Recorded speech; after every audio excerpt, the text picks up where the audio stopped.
Bonjour et bienvenue au 9e webinaire de l'AQPC de l'automne 2022. Mon nom est Nicole Perrault. La durée prévue du webinaire est de 75 minutes, incluant la période de questions et de réponses. De prime abord, je veux souligner, bien sûr, le soutien financier du ministère de l'Enseignement supérieur à titre de partenaire gouvernemental, de même que celui de Chenelière Éducation et de la Caisse des Jardins d'Éducation à titre de partenaire officiel de l'AQPC. Merci aussi aux partenaires annuels, c'est-à-dire le CCDMD, le Centre collégial de matériel didactique, la Fédération des cégeps et l'Association des cadres et des collèges du Québec. Alors, les fonctionnalités qui sont offertes pendant le webinaire, prenez-en bien note, vous permettent tout d'abord de poser des questions aux conférenciers, donc de poser des questions à Michael, à Daniel et à Stéphane. Pour cela, vous utilisez uniquement le module Q&R qui se trouve à droite du diaporama. Donc, ce module-là ne sert qu'à poser des questions sur le contenu du webinaire.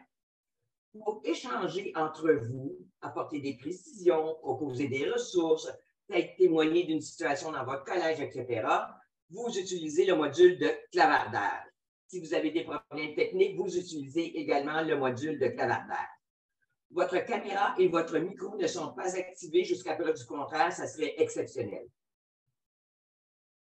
Après le webinaire, vous allez recevoir le document de présentation utilisé par nos présentateurs et le contenu du clavardage. Donc, ce que vous écrivez dans le module de clavardage pourrait être partagé par la suite. Si vous avez des liens vers des sites web à proposer, etc., ne vous gênez pas là, pour les partager. L'enregistrement va être disponible le lendemain de l'activité. Donc, en principe, demain, l'activité va être en ligne et je vais vous aviser là, quand ça sera fait. Il y a aussi un formulaire d'appréciation dont je vais vous fournir le lien que je vous supplie de remplir. C'est toujours tellement utile pour nous de avoir de l'information sur votre appréciation du webinaire, le contenu, vos attentes, etc. C'est toujours apprécié. Ça prend 30 secondes à remplir. Alors, avant de donner la parole à nos conférenciers, permettez-moi de vous les présenter. Tout d'abord, il y a Michael Gaudreault, qui est enseignant-chercheur en statistique à ECOB, au Cégep de Jonquière, depuis près de 15 ans. Ses travaux portent sur différents thèmes de recherche liés à l'éducation, à la réussite et au parcours scolaire. Il est responsable de l'enquête SPEC sur la réussite au collégial. Bonjour, Michael. Quant à Stéphane Roy et à Daniel Landry, ils sont enseignants de sociologie au Collège La Flèche et se sont intéressés au cours des dernières années à différents thèmes de recherche. En voici quelques-uns: la motivation scolaire, les temps sociaux, la réussite éducative, les rapports culturels, et ils collaborent aussi à l'enquête du SPEC. Sur ce, je vous souhaite un bon webinaire, mesdames, messieurs. Alors, merci beaucoup. Comme Mme Perrault nous le disait, je suis le responsable de l'enquête et c'est moi qui vais introduire les premières diapositives. Ensuite, je donnerai la parole à mes deux collègues quand on arrivera plutôt dans la section de présentation des résultats. Je vais partager mon écran pour vous donner accès à la présentation qui, comme le disait Mme Perrault, sera disponible par la suite. Donc, vous aurez accès à cette présentation-là en l'ensemble du contenu. La présentation aujourd'hui porte sur l'enquête sur la réussite au collégial. On va aller dans un élément très particulier de cette enquête-là. On va regarder ce qui se passe auprès des étudiants de Tremplin DEC. Donc, on va vraiment mettre le focus sur les étudiants de Tremplin DEC. Donc, je vais faire une petite mise en contexte rapide pour vous parler justement de cette enquête-là, dans quel contexte elle est réalisée, de vous parler un petit peu aussi de la réussite de nos étudiants de Tremplin DEC. Ensuite, on va aller sur le cœur de la présentation, c'est-à-dire 10 thèmes sur les caractéristiques et les besoins des étudiants de Tremplin DEC. On fait une petite synthèse, donc 2-3 diapositives sur les éléments à retenir et on prévoit un 15 minutes d'échange et de discussion à la fin. Donc, vous pouvez poser des questions en cours de route, mais on va y répondre à la toute fin. Pour ce qui est de mise en contexte, l'enquête SPEC, c'est une enquête qui est financée par le ministère de l'Enseignement supérieur dans le cadre du chantier sur la réussite en enseignement supérieur. C'est une enquête qui est menée par 3 centres de recherche, ECOB, le CRISPECH et l'IRIPI. Et on utilise pour cette enquête-là le SPEC 1 2021. Donc, SPEC, c'est le sondage sur la population étudiante des cégeps. Et il y a 2 SPEC. En fait, il y a le SPEC à l'entrée, puis il y a le SPEC après une session. Donc là, nous, c'est quand les étudiants arrivent au cégep. On a 43 cégeps participants avec un taux de participation de 42 des étudiants qui ont rempli le questionnaire en tout ou en partie. On a retenu 22 000 répondants qui avaient donné leur consentement et qui avaient rempli le questionnaire de façon assez exhaustive. Donc, les questionnaires qui étaient trop partiels, on les a retirés pour retenir seulement les questionnaires qui étaient suffisamment complets pour être intéressants pour l'analyse. Et l'enquête a été évaluée par les comités éthiques des 3 cégeps affiliés à cette enquête-là. Petite précision méthodologique rapide, donc je ne veux pas vous enterrer avec ça, mais dans l'enquête, on a fait une pondération selon le cégep, le secteur, la population et le sexe. Donc, ce qu'on a fait, c'est qu'on a donné plus de poids ou moins de poids à des sous-groupes qui étaient plus représentés ou moins représentés pour essayer d'avoir la meilleure représentativité possible du réseau.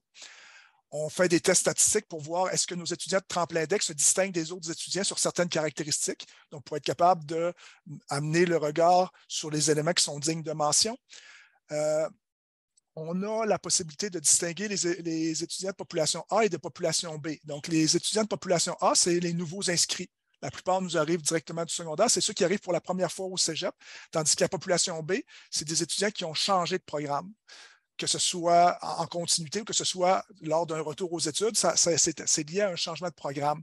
Donc, nous, aujourd'hui, on va vous parler beaucoup de l'ensemble de nos étudiants de tremplin-deck, mais parfois, on va faire quand même le focus sur les étudiants qui sont de la population A seulement, parce que ça devient intéressant de se préoccuper juste de ceux-là pour certaines questions. Mais règle générale, on va aller sur le tous, donc A et B réunis.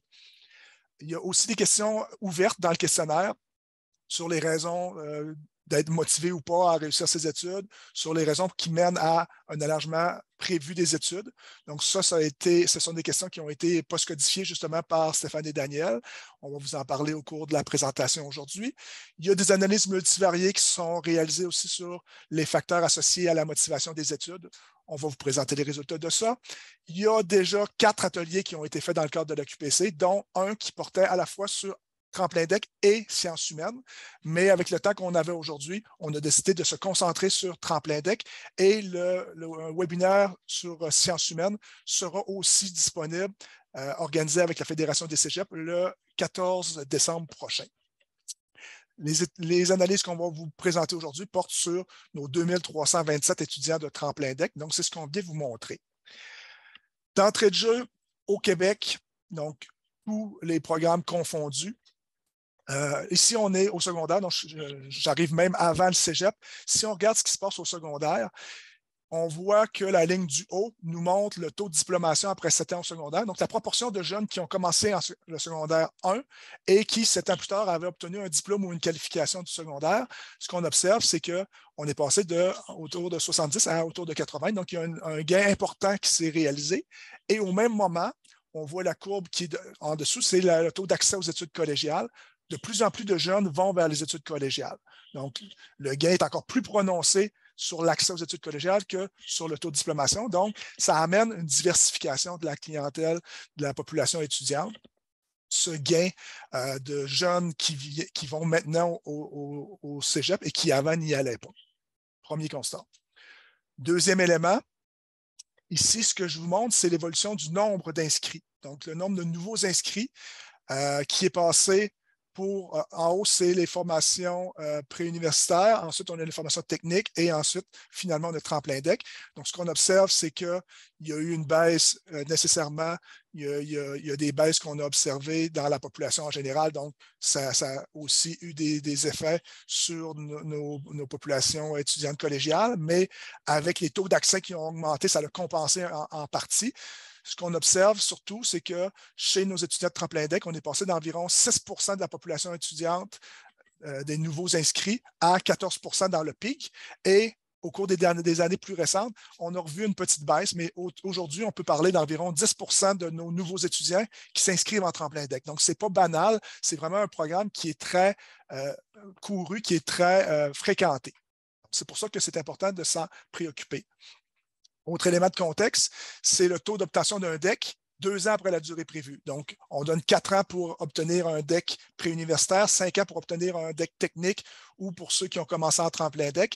Et ce qu'on observe, c'est que la proportion, elle est stagnante en termes de taux d'obtention du DEC, autant au préuniversitaire qu'au technique. Donc, la ligne du haut, c'est le préuniversitaire, autour de 70 depuis très longtemps. La deuxième ligne, c'est au niveau technique, on est autour de 60 depuis très longtemps. Et au niveau de tremplin DEC, bien, cette proportion-là, elle est à la baisse. Donc, on est passé des taux qui avoisinaient les 40 et là, on est plutôt autour de 35 Donc, la réussite, elle est très, très éloignée de celle des autres programmes. Et en plus, c'est une réussite qui est à la baisse. Donc, c'est préoccupant. Ce n'est pas pour rien qu'on s'intéresse à tremplin DEC aujourd'hui. Je termine ma mise en contexte avec une dernière diapositive qui nous dit, tantôt, je vous ai montré qu'est-ce qui se passe 2 ans après la durée prévue, mais je me suis posé la question, si je leur donnais plus de temps encore, si je leur donnais 10 ans à ces étudiants-là, est-ce qu'ils obtiendraient un DEC et est-ce qu'ils obtiendraient peut-être autre chose qu'un DEC? Donc, cette figure-là illustre ce que les collégiens sont allés obtenir en fonction du secteur préuniversitaire, technique ou tremplin DEC. Donc, je vais regarder le préuniversitaire pour vous expliquer la lecture de ce diagramme-là et ensuite, on s'intéressera particulièrement à tremplin DEC. Chez l'ensemble de nos étudiants, 58 ont obtenu effectivement le DEC dans lequel ils s'étaient inscrits initialement, donc dans nos étudiants préuniversitaires. Il y en a aussi un 19 qui ont obtenu, en leur laissant tout le temps nécessaire, un DEC dans un autre programme, que ce soit un programme technique ou un autre programme préuniversitaire. Donc, ce qui fait en sorte que globalement, 77 de nos étudiants du préu obtiennent un DEC. 2 vont obtenir un AEC, donc un programme court, et 6 vont retourner au secondaire et vont obtenir un DEP, ce qui nous laisse un 14 qui n'a rien obtenu, aucun diplôme. Qu'est-ce qui est contenu dans ce 14 %-là? Ben, il peut y avoir des étudiants qui sont passés à l'université directement sur la base 21 ans et plus. Il peut y avoir des étudiants qui, finalement, ont décidé de rejoindre le marché du travail plus rapidement. Donc, il y a toutes sortes de situations. Et ce qu'on observe, c'est que si je regarde tremplin DEC, la barre verte foncée, il n'y en a pas parce qu'on ne peut pas terminer en tremplin DEC. C'est un programme transitoire. Mais 47 vont obtenir un DEC dans leur parcours. Donc, moins d'un étudiant sur 2 finit avec un DEC. Les autres n'ont pas de DEC. 5 vont aller chercher un AEC, 19 sont retournés au secondaire et obtiennent un DEP. Et enfin, 29 n'ont obtenu aucune sanction des études dans ce qu'on était capable de mesurer. Quand ce n'est pas aussi peut-être une petite précision, quand c'est des données qui sont externes à l'enquête, il y a toujours la source dans le bas de la diapositive. Donc, ça ici, c'est des données qui nous viennent du ministère de l'Enseignement supérieur et on a regroupé plusieurs années pour que ce soit plus cohérent. Ça nous dit, OK, enjeu de réussite important, qu'est-ce qui se passe avec nos étudiants de tremplin DEC? Donc, on s'intéresse à leurs caractéristiques et je vais céder la parole à Stéphane qui viendra nous présenter certaines caractéristiques en 10 thèmes. Donc, Stéphane nous présentera les 4 premiers thèmes des caractéristiques de nos étudiants de tremplin DEC. On commence par les caractéristiques personnelles. Stéphane, je te cède la parole. Merci, Michael. Donc, première chose, tantôt, Michael parlait de la population A, de la population B. La population A représente 69 des étudiants, alors que la population B, 31 Donc, on réalise qu'il y a 69 qui n'ont pas d'antécédents, qui arrivent directement du secondaire, alors que la population B, c'est des gens qui soit des retours aux études, des réorientations du mouvement dans le secteur collégial. Autre caractéristique intéressante aussi, en fait, les garçons et les filles, évidemment, le collégial est un secteur qui est particulièrement, ou en tout cas qui est plus spécifiquement lié aux filles. Et les étudiants du tremplin DEC ne sont pas différents des autres programmes. Donc, il y a généralement un petit peu plus de filles qui s'inscrivent, 55 contre 45 de garçons. Ils sont un petit peu plus âgés également que la majorité des étudiants, donc 28 qui sont des étudiants un petit peu plus âgés de 18 ou 19 ans, contre 22 Ils ont peu d'enfants, donc sont jeunes, pas de famille. Dans ce cas-ci, ce n'est pas très différent des autres programmes également. C'est plus souvent, par exemple, des étudiants de première génération, donc qui, pour une première fois, ont accès à des études supérieures. Donc, ça se distingue en fait de la population générale. Puis les mères des étudiants ont nettement plus souvent réalisé des études postsecondaires que les pères dans le cas des étudiants de tremplin DEC. Au niveau de la diversité ethnoculturelle maintenant, il y a 17 de ces étudiants-là qui sont nés dans un autre pays. Ce n'est pas différent des autres programmes. Donc, au niveau de ces caractéristiques-là, on ne peut pas noter quelque chose de différent. Également, ils distinguent peu quant à la langue parlée. 94 parlent le français, 43 l'anglais. 2 de ces étudiants-là de ce programme déclarent être autochtones, alors que la population autochtone représente, dans ce cas-ci, 2,3 donc c'est assez représentatif. Puis une plus forte portion des étudiants disent avoir vécu de la discrimination. Lorsqu'on parle de discrimination, liée évidemment soit à l'apparence physique, à des difficultés académiques ou dans certains cas liées au statut socio-économique. Donc, ces jeunes-là se disent être davantage victimes de discrimination à ce niveau-là. Les défis et besoins liés à la réussite éducative maintenant. Bon, le quart des étudiants, 23 des étudiants de tremplin DEC disent être en situation de handicap puis avoir des besoins particuliers.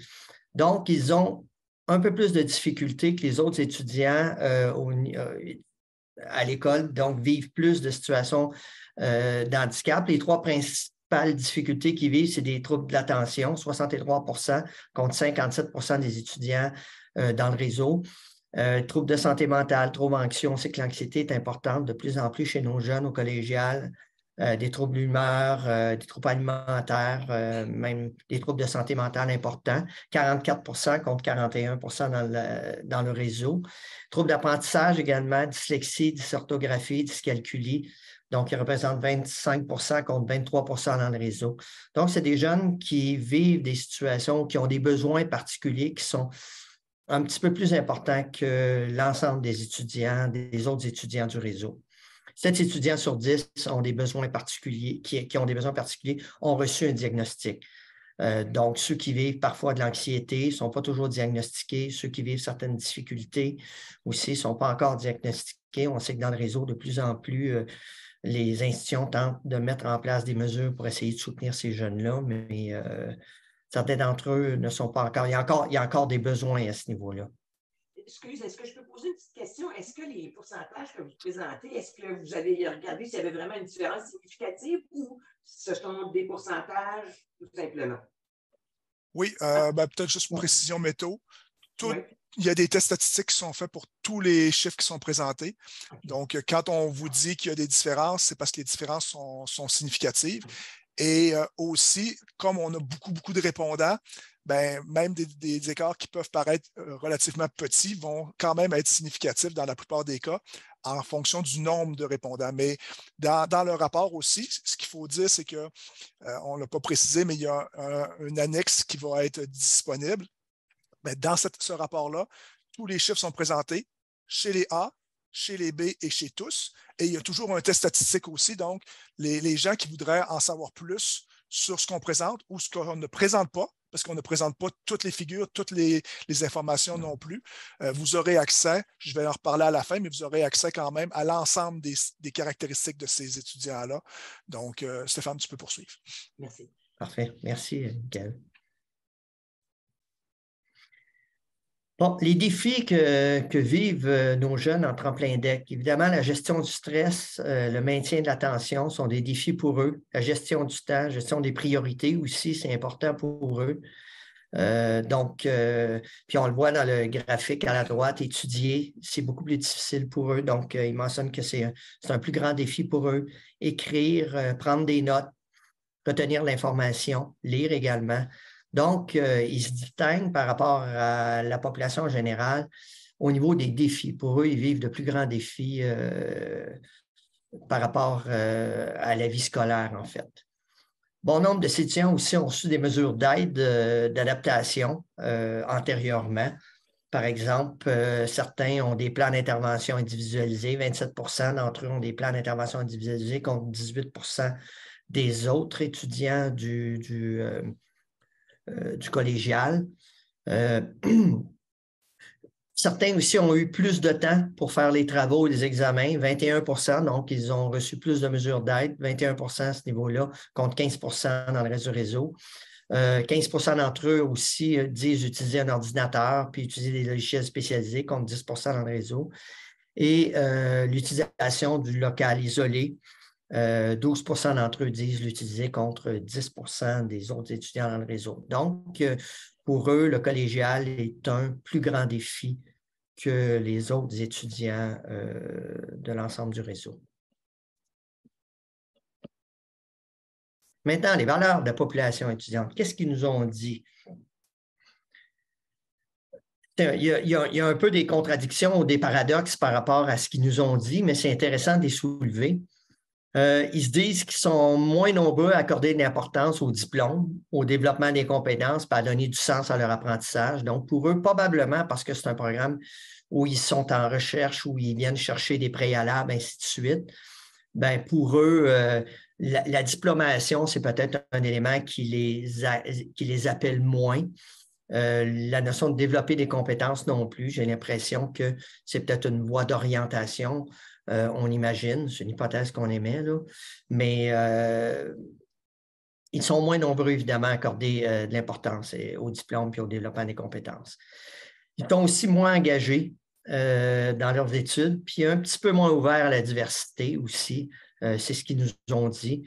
De façon générale. Les revenus élevés en rejoignent cependant plusieurs. Donc, je vous dirais que plusieurs d'entre eux sont préoccupés par le fait de gagner bien leur vie, de bien réussir financièrement. Donc, pour eux, c'est important. Mais la poursuite des études universitaires est moins importante pour eux. Donc, c'est là où il y a peut-être un élément intéressant à soulever, c'est qu'ils souhaitent avoir des revenus éventuellement plus élevés. C'est plus important pour eux, mais les études universitaires, pour eux, c'est un peu moins important. Évidemment, ils prévoient moins s'investir dans les activités offertes par les cégeps, que ce soit le sport récréatif, les activités culturelles et sociales, le bénévolat.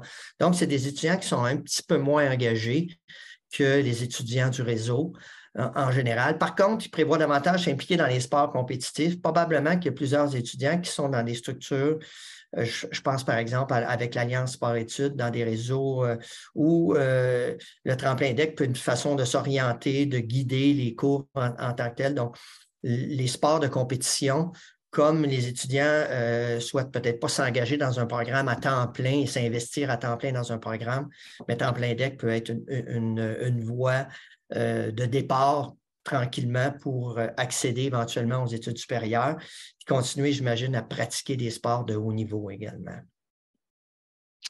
Parfait. Donc, je vais poursuivre avec les parcours scolaires et le choix vocationnel.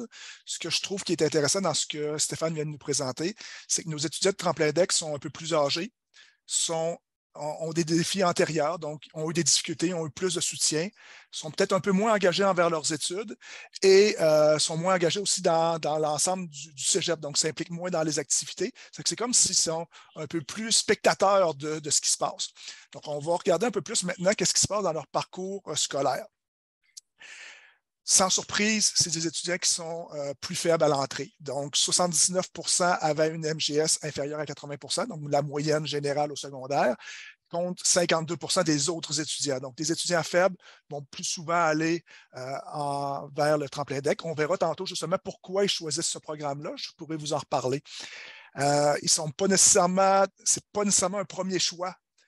Il y en a 49% qui sont admis après le premier tour. Donc, il a fallu qu'ils fassent leur demande dans un premier programme, refuser. OK, finalement, je vais aller dans un deuxième, troisième tour vers le tremplin DEC. Donc, ce n'est pas toujours leur premier choix non plus d'aller vers le tremplin DEC. Quand on regarde spécifiquement les étudiants de la population A, on sait que 85% viennent directement du secondaire. Quand on regardait l'ensemble des étudiants, c'est 92%. Donc, ils viennent moins souvent directement du secondaire. Ils sont plus nombreux à avoir fait un tour par le marché du travail ou par la formation générale des adultes. Donc, la porte, elle est moins directe, c'est moins une entrée facile peut-être pour eux en fonction de leurs antécédents. Il y a plein de choses qui nous permettent de comprendre qu'effectivement, des fois, c'est un choix, c'est un second choix. Si on regarde ceux qui venaient du marché du travail ou de la FGA, dans l'ensemble des autres étudiants, c'est seulement 4 %. Donc, là, on a 7 plus 5, on est à 12 % versus 4 %. Ça fait qu'ils ont vraiment des parcours un peu plus atypiques que les étudiants qui vont directement vers des programmes techniques ou directement vers des programmes préuniversitaires. On leur a posé la question, pourquoi vous avez choisi ce programme d'études-là? Et premier constat, c'est que les bandes vertes qui sont liées au tremplin DEC, sur plusieurs aspects, sont très, très éloignées des bandes vertes qui correspondent aux autres étudiants des préuniversitaires et des programmes techniques. Donc, c'est certain que il y en a qui disent c'est parce que ça conduit à la carrière que j'ai choisie, mais c'est un détour quand même. Donc, ça ne conduit pas directement à la carrière que j'ai choisie. C'est vraiment beaucoup moins une raison qu'ils évoquent. Mais par contre, le tiers nous dit c'est parce que j'avais des préalables qui me manquaient. Donc, la recherche de préalables, c'est quand même une raison souvent soulevée, c'est quand même une raison importante pour eux. La recherche du choix vocationnel aussi, donc 18 % nous disent j'ai pris ce programme-là parce que je ne savais pas lequel choisir. Vous remarquerez que la somme de tous ces bâtonnets-là ne fait pas 100 % parce que le même étudiant pouvait cocher autant de choix qu'il le souhaitait. Donc, essayez pas de les additionner. Il y en a quand même plusieurs qui se sont dit je vais m'ouvrir le plus de portes possible. Donc, on pensait peut-être que c'était davantage nos étudiants au préuniversitaire qui avaient cette optique-là, mais quand même, nos étudiants de tremplin DEC, il y en a plusieurs qui disent je vais m'ouvrir des portes. Le contenu, ce n'est pas la raison qui les amène là. On n'est pas surpris de ça. Refuser dans mon premier choix, tantôt quand on parlait des étudiants qui étaient admis seulement au 2e tour ou au 3e tour, il y en a plusieurs qui ont été refusés dans un premier temps. Pour préciser mes intérêts, donc ça ressemble un petit peu aussi à tantôt ce qu'on disait, je ne savais pas lequel choisir, préciser mes intérêts, donc c'est un peu dans la même mouvance. Ils visent moins les études universitaires. Ils trouvent ça moins important aussi. Stéphane l'a mentionné tantôt. Donc, c'est cohérent avec les raisons pour lesquelles ils choisissent le tremplin DEC aussi. La proximité, ce n'est pas tant une raison. Leur dossier scolaire faible qui ne permettait pas d'autres options, c'est quand même 5,2 %. Perspective salariale puis débouché d'emploi, mais ça, c'est assez surprenant quand même, parce qu'ils nous ont dit on veut faire plus d'argent, c'est important pour nous, mais ils ne choisissent pas le programme pour ça. Donc, c'est quand même des choix qui arrivent très, très loin, je trouve. Dans le fond, les étudiants, de façon générale, trouvent ça quand même assez important, mais ce n'est pas pour ça qu'ils choisissent le programme. Donc, il y a plein d'autres raisons qui viennent bien avant le salaire et les débouchés. On leur a demandé aussi jusqu'où ils prévoyaient poursuivre leurs études. Donc, sans surprise, il y en a 38 %, c'est plus élevé que dans les autres programmes qui ne savent pas encore. Donc, ils commencent leur tremplin DEC, ils commencent leurs études collégiales. C'est un peu normal qu'il y ait un certain flou. Donc, à 38 %, c'est relativement élevé, mais ça ne nous surprend pas outre mesure. 23 % vont viser le niveau collégial et quand même 40 % vont viser des études universitaires. Donc, même si c'est moins élevé que chez les étudiants du pré ou du technique, c'est quand même c'est quand même 4 étudiants sur 10, plus du tiers qui dit moi, je vise des études universitaires. Donc, compte tenu des difficultés antérieures, compte tenu des défis qui sont les leurs, ça peut paraître surprenant. Donc, moi, c'est une des surprises que j'ai de dire qu'ils sont quand même relativement nombreux à viser des études universitaires. Autre élément important, on s'est intéressé à savoir qui a une influence sur le choix de ton programme. Et nos étudiants de la population A nous disent davantage que c'est les parents ou les tuteurs. 2 fois plus, en fait, que pour toutes les autres sources. Donc, l'influence des parents, elle n'est pas négligeable par rapport au choix du programme. Et ça, c'est vrai pour l'ensemble de nos étudiants.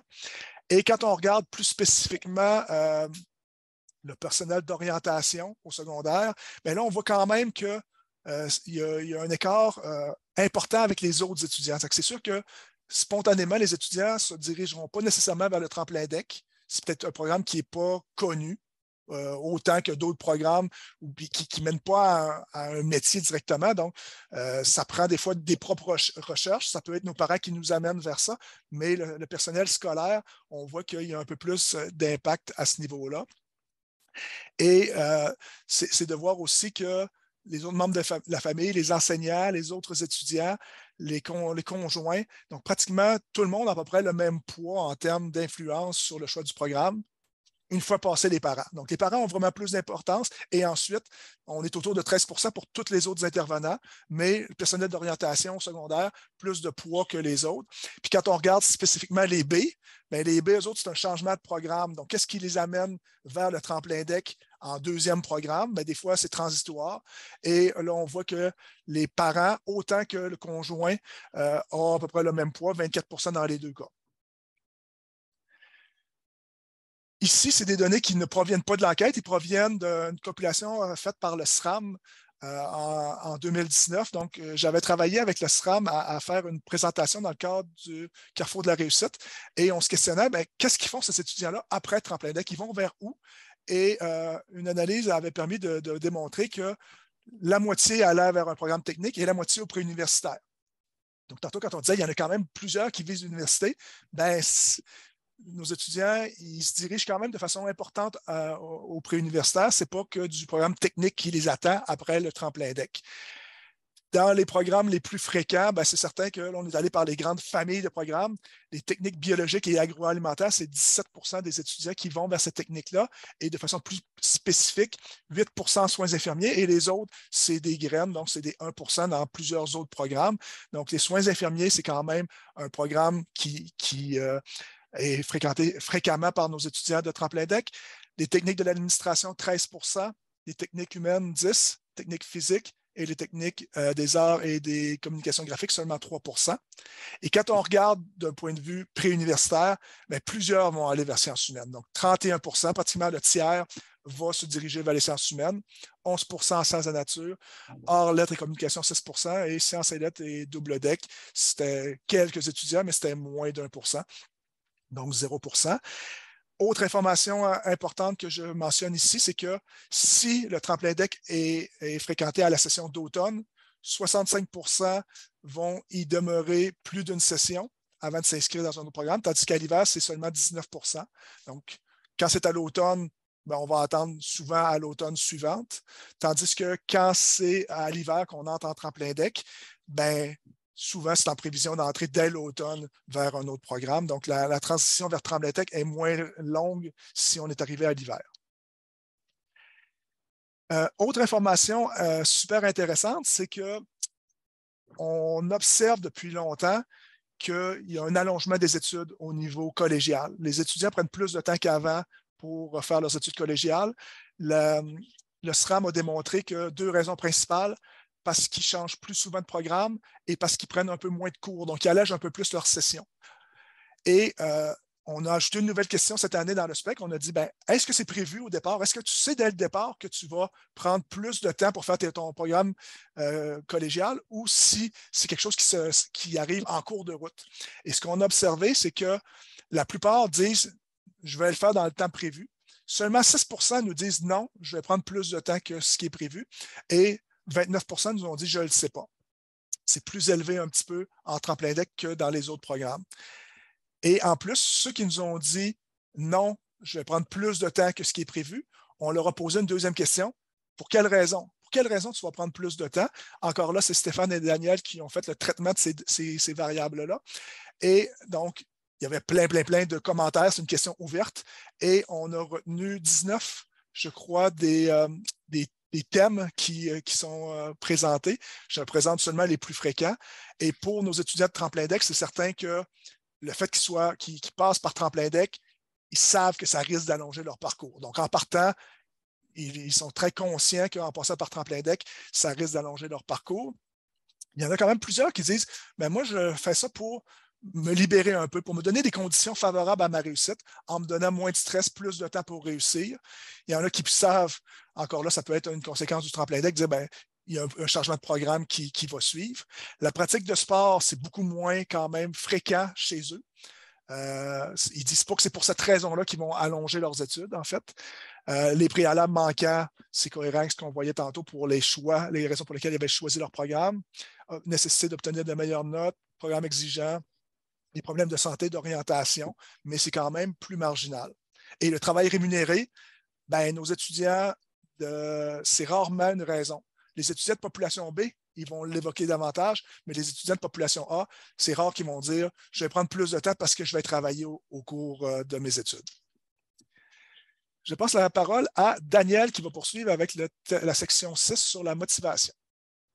Merci, Michael. Bonjour tout le monde. Alors oui, en effet, je vais parler de la motivation. Vous voyez la première diapositive, assiduité dans les études et motivation. Ce qu'on remarque ici, c'est moins d'assiduité, mais il n'y a pas une immense différence. Mais tout de même, on remarque que quand on regarde élevé, très élevé par rapport au niveau de motivation, il semble y avoir plus de motivation en fait chez les autres étudiants que ceux qui sont en fait au tremplin DEC.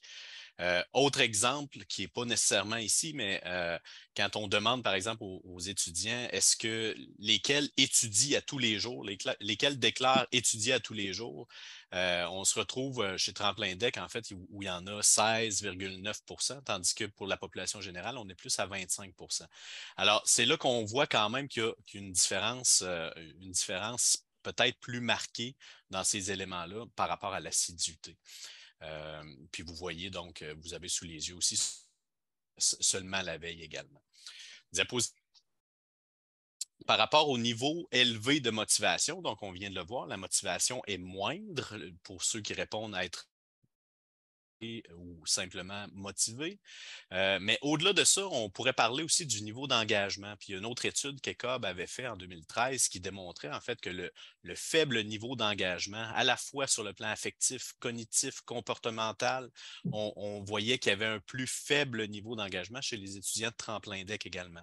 Alors ça, c'est, je pense, important d'être mentionné, d'autant plus que l'engagement est un indicateur, en fait, de la motivation scolaire qui est parmi les plus susceptibles d'influer sur la réussite. Les travaux de Villot, de Bandura nous démontrent ça notamment. Alors, on voit ça pour l'engagement scolaire.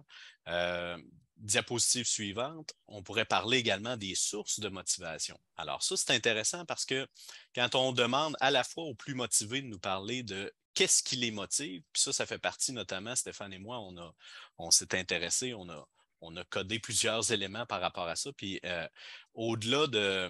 même au-delà de Tremplin DEC, là, dans l'ensemble de la population, ce qu'on nous dit, c'est que ce qui motive les étudiants beaucoup, c'est quand ils se tournent vers l'avenir, que ce soit l'avenir professionnel, que ce soit la poursuite d'études universitaires, que ce soit l'avenir à long terme. Alors, vous voyez, ça fait partie des éléments qui ressortent pour les étudiants qui sont très motivés.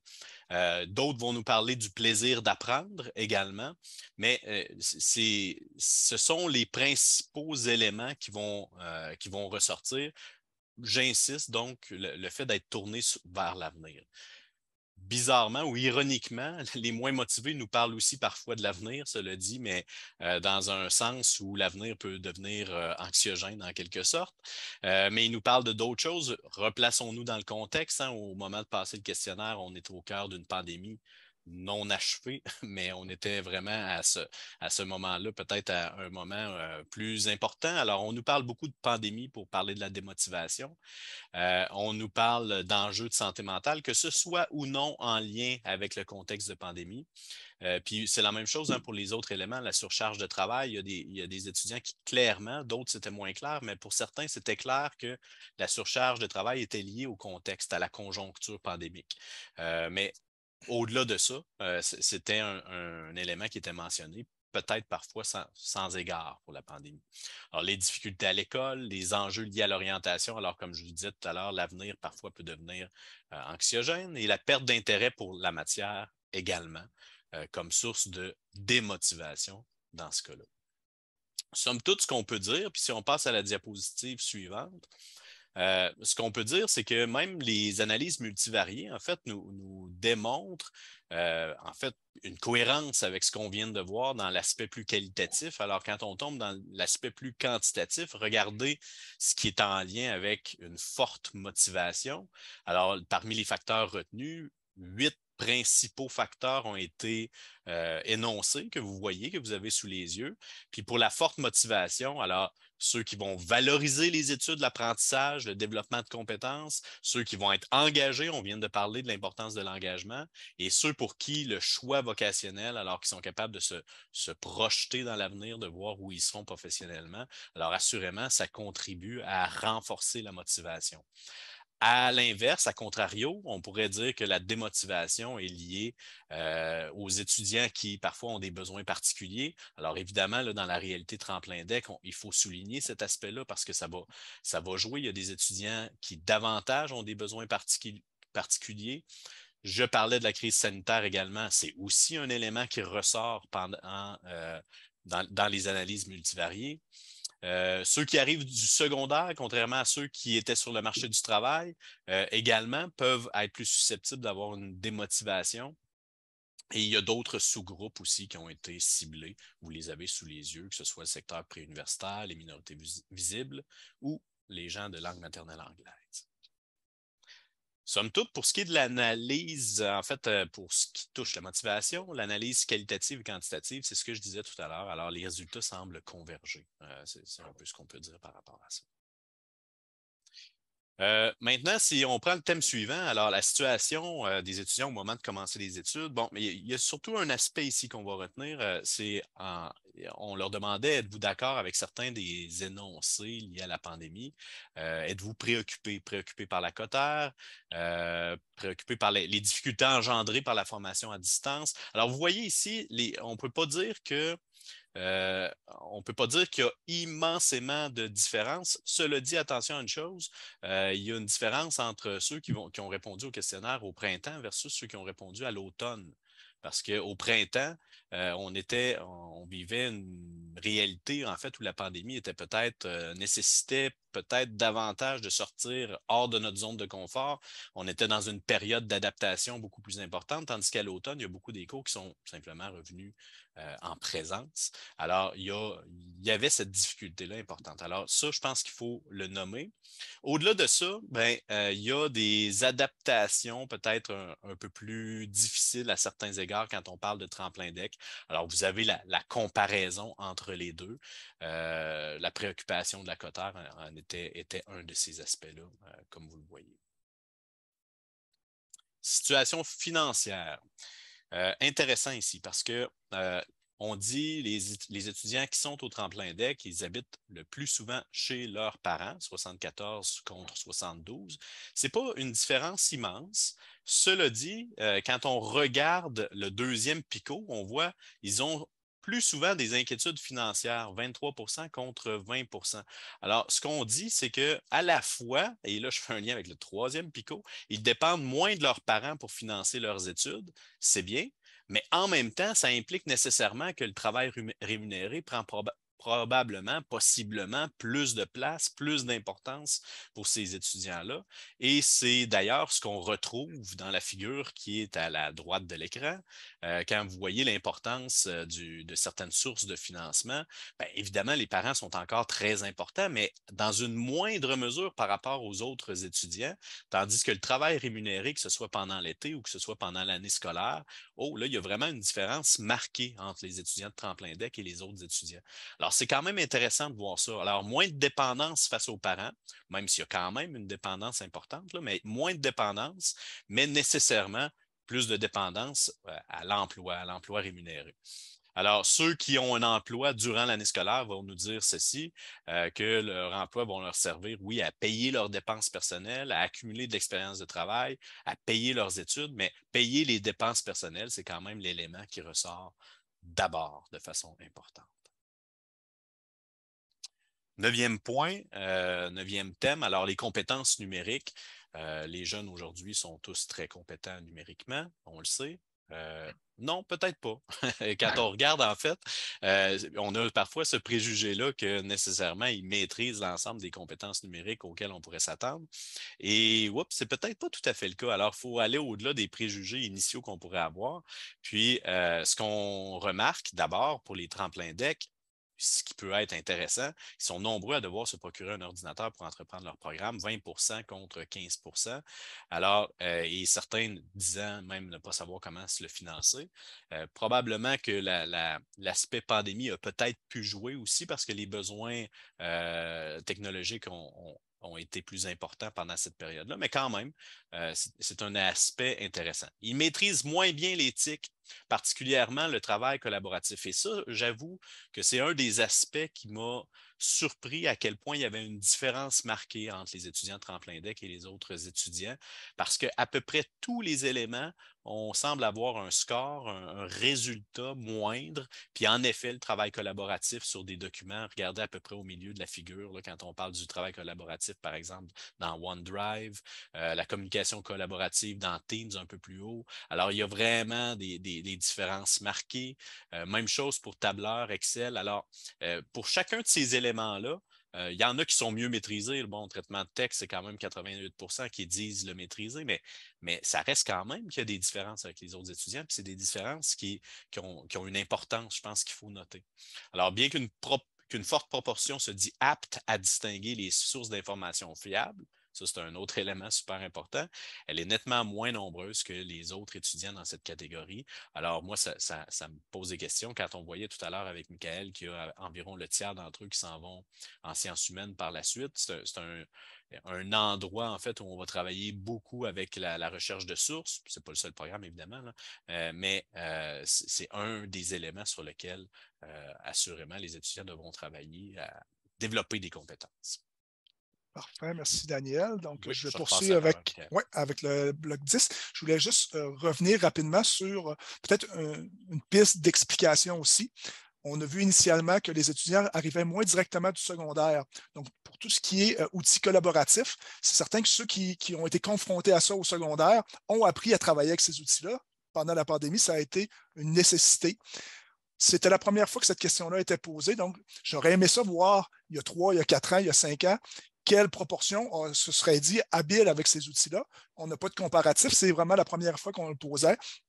Mais quand même, on voit que les étudiants, en général, se disent quand même assez bien outillés, se disent quand même assez bons pour l'ensemble de ces compétences-là.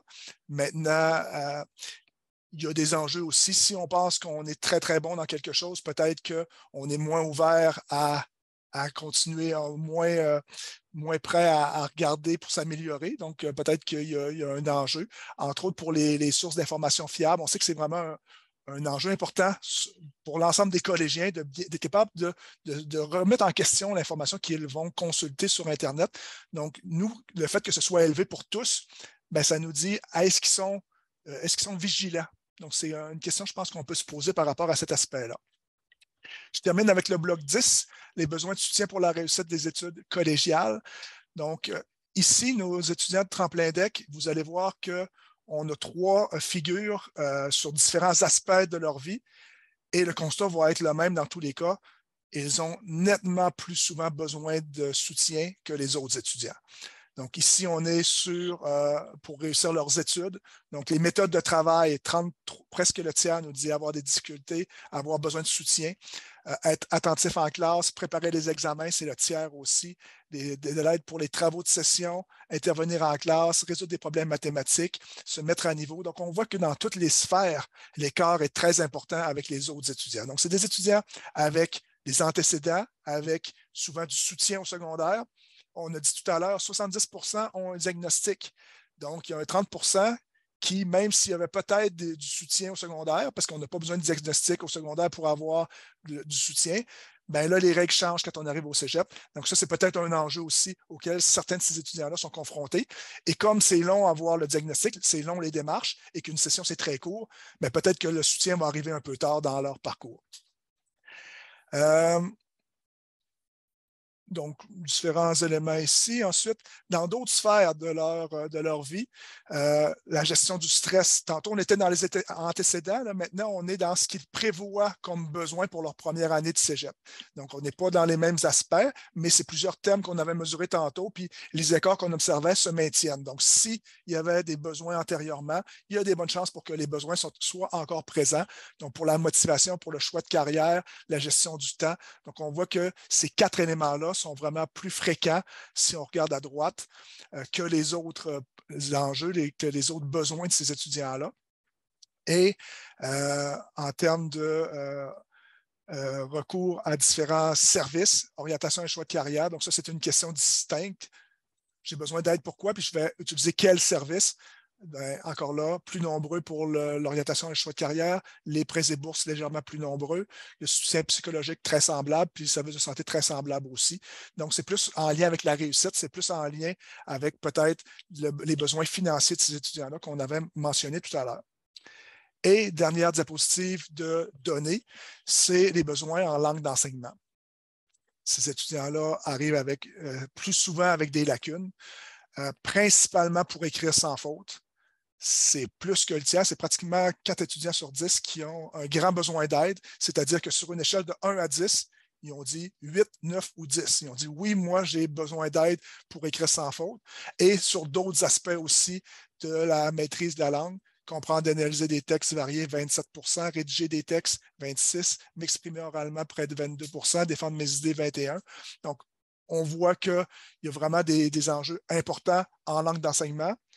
Il y a une question similaire en langue seconde et les enjeux sont à peu près aussi prononcés en langue seconde. Donc, ce n'est pas seulement dans la langue d'enseignement qu'il y a des besoins, c'est vrai aussi pour la langue seconde.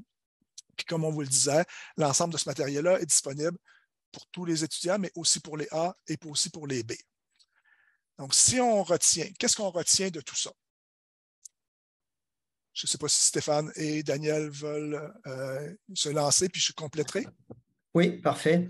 Ce qui est intéressant, Michael, c'est que dans les constats généraux, quand on côtoie les étudiants au quotidien, ceux qui travaillent au niveau collégial, que ce soit les conseillers en orientation, les profs, les conseillers pédagogiques, ce qu'on constate, c'est que ces chiffres-là ne sont pas nécessairement surprenants. Les données probantes que tu nous as présentées puis qu'on vous a présentées, c'est des choses qui viennent probablement appuyer nos perceptions. Ce qui est intéressant, c'est que le programme de Tremplin Index, ça permet l'accès aux études collégiales à un plus grand nombre d'étudiants. Donc, c'est un entonnoir avec lequel beaucoup d'étudiants se retrouvent là pour éventuellement s'orienter dans différents programmes collégiaux. Les jeunes du Tremplin Index également sont plus âgés, qui ont un petit peu plus de problèmes financiers que la majorité des étudiants du collégial. On l'a vu un peu plus tôt, les problèmes financiers sont importants.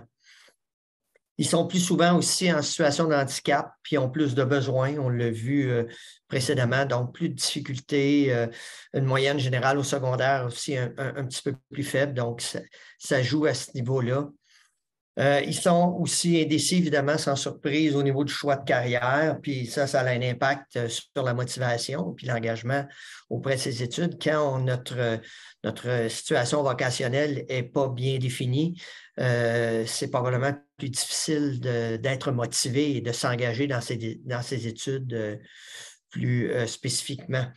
Les raisons pour prolonger leurs études également sont différentes, mais pour la plupart d'entre eux, c'est d'obtenir, évidemment, le Tremplin Index, c'est un passage dans lequel ils vont chercher leur préalable. Ça leur permet aussi, ils nous ont dit, de faire du sport, surtout du sport de haut niveau, je vous dirais pas du sport de participation, mais plus du sport de compétition. Et aussi, certains nous ont dit, quand on a fait l'analyse qualitative des données, que ça leur permet de commencer leur cheminement avec beaucoup moins de stress. Ils n'ont pas à choisir rapidement, ils vont chercher, ils ne savent pas exactement dans quel secteur ils vont s'orienter, donc ça diminue le stress à ce niveau-là. Ils sont moins nombreux à identifier des besoins. Ils sont nombreux à identifier des besoins pour la gestion du stress et de l'anxiété. Bien évidemment, c'est sans surprise. Ces jeunes-là vivent beaucoup d'anxiété et de stress, mais ça, c'est un problème qui est vécu dans le réseau dans son ensemble.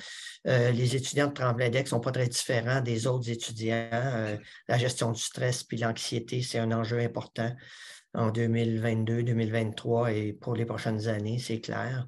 La politique gouvernementale sur la santé mentale actuellement qui est en train d'atterrir dans les différents collèges va, je l'espère, fournir des pistes des pistes de solutions aux différentes institutions pour soutenir les jeunes au niveau de la gestion du stress et de l'anxiété. Évidemment, les besoins de soutien en langue d'enseignement sont plus grands, particulièrement au niveau de l'écriture, mais on l'a vu aussi dans tous les secteurs, lire, écrire, prendre des notes, écouter en classe, garder sa concentration. C'est un petit peu plus difficile pour ces étudiants-là en général. Ils ont une moyenne générale au secondaire qui est plus faible que l'ensemble des étudiants. Ils ont plusieurs besoins de soutien pour réussir. Donc, c'est des jeunes qui vont avoir besoin de plus d'aide, particulièrement au niveau méthodologique. Toutes les méthodes de travail, étudier adéquatement, se préparer aux examens, faire un travail, utiliser les technologies adéquatement également. C'est plus difficile aussi de se motiver. Puis évidemment, comme autre enjeu également, apprendre à étudier efficacement, puis faire ses travaux, c'est un petit peu plus fastidieux pour ces étudiants-là. Je ne sais pas si mes collègues voulaient ajouter quelques trucs par rapport aux constats généraux. Ben, j'ajouterais un constat. C'est quand on a préparé la présentation pour la QPC initialement, on s'était dit, on va parler à la fois de tremplin DEC puis de sciences humaines, parce que sciences humaines, on entend quand même pas mal que c'est un programme qui permet de s'orienter. Les étudiants qui savent un peu moins qu'est-ce qu'ils veulent faire, ils s'en vont des fois en sciences humaines. Puis quand on a regardé, ce n'était pas les mêmes étudiants du tout. Donc, à plusieurs égards, là, on ne reconnaissait pas les mêmes étudiants dans Tremplin DEC que de ce qu'on voit dans sciences humaines. Donc, peut-être qu'il y a une petite frange de sciences humaines qui vont avoir un profil qui pourrait ressembler à Tremplin DEC, mais la majorité, ce n'est pas ça du tout. Là. Il y a vraiment des écarts très importants. D'ailleurs, si le programme Tremplin DEC n'existait pas, est-ce que ces étudiants-là seraient tout de même admis au cégep? Bonne question. Il y a la mesure des admissions conditionnelles qui permet d'aller soit en tremplin DEC, soit directement dans un programme. Donc, même si on n'a pas les préalables, il y en a des étudiants qui sont admis. Ce n'est pas énorme, c'est 1200 par année au Québec. Puis la moitié de ceux-là vont vers tremplin DEC, l'autre moitié vont directement dans un programme. Donc, si le programme n'était pas là, ce serait plus un guess. J'essaye un programme peut-être qu'avec moins de préalables, moins difficile à l'entrée. Ou encore parce que puis je complète mes préalables en même temps que je commence mon programme avec la possibilité d'avoir une admission conditionnelle. Donc, il y aurait quand même des fenêtres, mais il n'y aurait pas des conditions idéales. Puis les recommandations qu'on a faites quand on a analysé ces étudiants-là qui étaient admis conditionnellement, c'est-à-dire tout le soutien méthodologique, on voit qu'ils ont des grandes lacunes. Ils ne l'ont pas quand ils sont dans un programme régulier. Donc, il y a vraiment des enjeux particuliers. Je pense que ce n'est pas vraiment d'aider ces étudiants-là, de les envoyer sans outils dans un programme directement. Dernière diapositive, juste avant la période de questions. Après ça, on va lâcher le partage d'écran et on pourra se voir tout le monde. Il y a dans l'enquête SPEC, il y a eu un lancement récemment, donc il y a un rapport qui est disponible sur l'ensemble des étudiants. Et ce qu'on vient de vous présenter aujourd'hui va être aussi disponible. Donc, il y a une page dédiée à l'enquête et il y aura d'autres analyses donc, sur les étudiants de sciences humaines, les étudiants en situation de handicap, internationaux, immigrants, les autochtones et les étudiants plus âgés. Donc, il y a 6 webinaires qui sont à venir, qui sont co-organisés avec la Fédération des cégeps. Il y a des fascicules techniques aussi, donc je vous montrerai. Donc, si vous voulez aller vous inscrire à un webinaire de la Fédé, vous pouvez aller directement, j'ai mis le lien. Si vous voulez aller aussi sur la page dédiée à l'enquête, vous avez accès à l'ensemble du matériel déjà produit et à l'ensemble du matériel à produire. Donc, au fur et à mesure que les nouvelles productions seront disponibles, on va les diffuser là. Donc, le rapport qui propose de comparer Tremplin DEC avec les autres étudiants, dès demain, normalement, il va être disponible à ce moment-là. Et le lien vers les webinaires aussi sont déposés là. Et dans la suite de cette enquête-là, on poursuit. Donc, on continue avec l'analyse du SPEC 2 pour voir qu'est-ce qui se passe avec les étudiants après une année de cégep, donc après une session de cégep plutôt. Et on travaille avec la Fédération à construire, à préparer un nouveau questionnaire pour la formation continue et un autre destiné à la sortie. Donc, quand les étudiants quittent avec ou sans diplôme, qu'est-ce qui se passe avec ces étudiants-là? Ce sont des suites qu'on souhaite donner à l'enquête. Donc, on s'est rendu à notre 15 minutes de questions. Passionnant. D'ailleurs, est-ce qu'il y a des recommandations qui sont faites suite à ces résultats-là? Est-ce qu'il y a des recommandations qui sont faites par une instance quelconque ou des instances qui pourraient justement essayer de mieux soutenir des étudiants de ce cheminement-là? Ouais. Pour l'instant, on a fait une analyse très exhaustive de l'ensemble des étudiants. Et à la fin de cette analyse-là, il y a 14 constats avec 14 pistes de réflexion. Donc, on prend les 10 thèmes, puis en chacun, on retient certains constats et on amène des pistes de réflexion, pas nécessairement des recommandations. Pour Tremplin Deck, on n'est pas allé jusque-là. On a produit l'information et ce qu'on voulait, c'était d'initier une réflexion. C'était de fournir de l'information nouvelle au réseau pour dire, ben, on va se questionner là-dessus, on va prendre acte de ce que les étudiants nous disent, on va prendre acte de ce qu'on voit aussi ailleurs dans nos classes, etc. Et on va essayer de voir est-ce qu'il y a des freins à la réussite qu'on pourrait lever ou qu'on pourrait amoindrir. Puis je sais que la Fédération des cégeps, présentement, remet en branle une espèce de communauté de pratique autour de la question de Tremplin Deck. Je sais qu'il y a des travaux qui avaient été initiés en 2019, qui avaient été mis sur pause et qui seront réinitiés. Donc, il y a un besoin. Il y a des grandes lacunes auprès de ces étudiants-là, des grands besoins de soutien aussi. Mais nous, on est là pour alimenter les réseaux, les aider à y voir clair, mais on n'a pas formulé de recommandations comme telles. Un gros merci pour la présentation. Il y a des questions d'ailleurs, c'est très intéressant. C'est inspirant, mais dans le sens de. Ça nous pousse à de sérieuses réflexions. Il y a Émilie Boissonneau, au tout début du webinaire. Elle demandait la question suivante. Lorsque les élèves terminent leur cheminement Tremplin Deck et entrent dans un programme technique, avez-vous des statistiques de la durée d'obtention du DEC? En d'autres mots, est-ce que les élèves qui ont fait Tremplin Deck diplôment plus? Ben, je pense que on n'a pas la donnée de quand tu commences comme étudiant B, donc quelqu'un qui a passé par Tremplin Deck, quand il commence un nouveau parcours, qu'est-ce qui se passe avec l'étudiant de Tremplin Deck comparé avec un autre étudiant, par exemple. Mais la figure que je vous montrais dans laquelle je donnais jusqu'à 10 ans à ces étudiants-là pour réussir et dans laquelle j'avais combiné 5 années, 5 cohortes distinctes, bien, on voyait que c'est moins d'un étudiant au total qui obtient un DEC.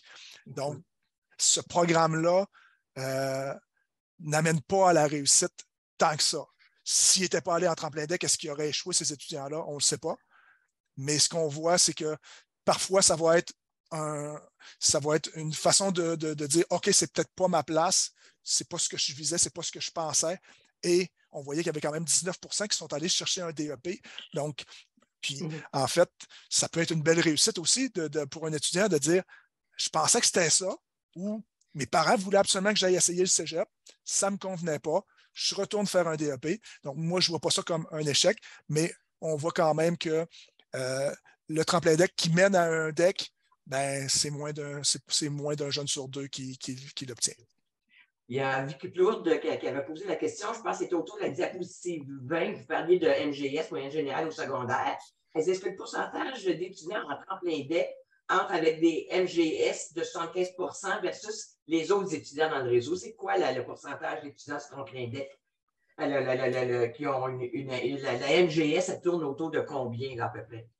Il faudrait ouvrir le rapport. Là. Je ne l'ai pas sous les yeux, là, mais c'est clair qu'ils sont plus faibles. Donc, la proportion qui ont une MGS en haut de 80, puis dans toutes les tranches, là, c'est vraiment des distinctions très importantes avec les autres étudiants. Puis, dans le rapport, ben, on a l'ensemble sur les 40 questions du questionnaire sont toutes déclinées avec toutes les modalités, avec comparaison chez les A seulement, chez les B seulement et chez tous. Donc, c'est une réponse qui est facile à aller chercher dans le rapport. Là, je ne l'ai pas ouvert devant moi, là, mais dès demain, vous allez pouvoir aller le feuilleter directement. Parfait. Il y a Isabelle Desbiens qui se pose la question suivante, effectivement. Comment expliquer que les étudiants du Tremplin Deck sont proportionnellement plus préoccupés par leur cote R que les autres étudiants? Elle est un peu surprise de cela. Comment l'expliquez-vous, messieurs? Je peux peut-être m'essayer parce que c'était sur une de mes diapos. C'est une bonne question hein, parce que j'ai l'impression que la cote R, ce qu'on voit en fait, c'est que ça préoccupe tout le monde. Mais moi-même, j'ai été très surpris de voir que les étudiants Tremplin Deck étaient plus préoccupés. Peut-être parce que ce qu'on leur dit, en fait, c'est qu'ils doivent performer pour être capables d'entrer, pour certains d'entre eux, dans un programme par la suite, qui se doivent, en fait, d'avoir de bons résultats. Alors, c'est comme si là, l'anxiété de performance ne touche pas que les plus performants et on se rend compte que ça peut toucher des étudiants qui parfois ont des difficultés académiques. C'est peut-être comme ça que je l'expliquerais en partie. Mais cela dit, la Cotère, je pense, préoccupe au-delà des programmes. Même dans les programmes techniques, hein, on retrouve parfois des étudiants qui sont préoccupés par la Cotère, même s'il n'y a pas d'impact sur la suite des choses. Bien, je pourrais peut-être justement compléter. Dans le rapport général, on a creusé un peu cette question-là parce qu'on trouvait ça préoccupant qu'il y ait autant de jeunes qui se disent préoccupés par leur Cotère. Ce qu'on observait, c'est que plusieurs étudiants qui ne visent pas des études universitaires se disent quand même très préoccupés par leur Cotère. Donc ça, c'était quand même une piste de réponse. C'est de dire, OK, est-ce que chacun est bien conscient de l'importance de la Cotère? Dans quel contexte c'est important? Dans quel contexte ça ne l'est pas? On a quand même un nombre important d'étudiants de tremplin deck qui visent des études universitaires, même si ce n'est pas la majorité. On a quand même aussi plusieurs étudiants, je pense que c'était 20% qui disaient « je veux m'ouvrir le plus de portes possible ». Donc, des fois, quand je ne sais pas encore qu'est-ce que je vais faire, ben, je suis quand même préoccupé parce que peut-être que je vais en avoir besoin, je ne sais pas encore à ce moment-ci.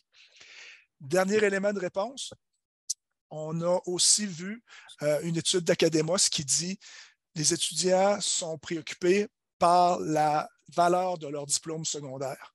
Ils se questionnent si leur diplôme est bon.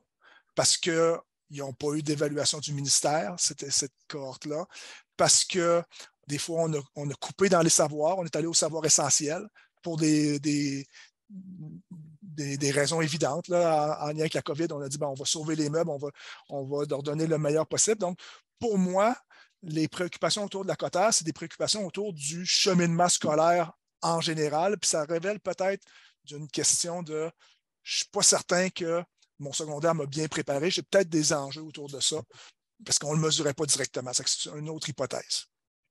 J'ai 3 autres questions. On va essayer d'y répondre. Oui. Qui pose la question Vicky Plourde.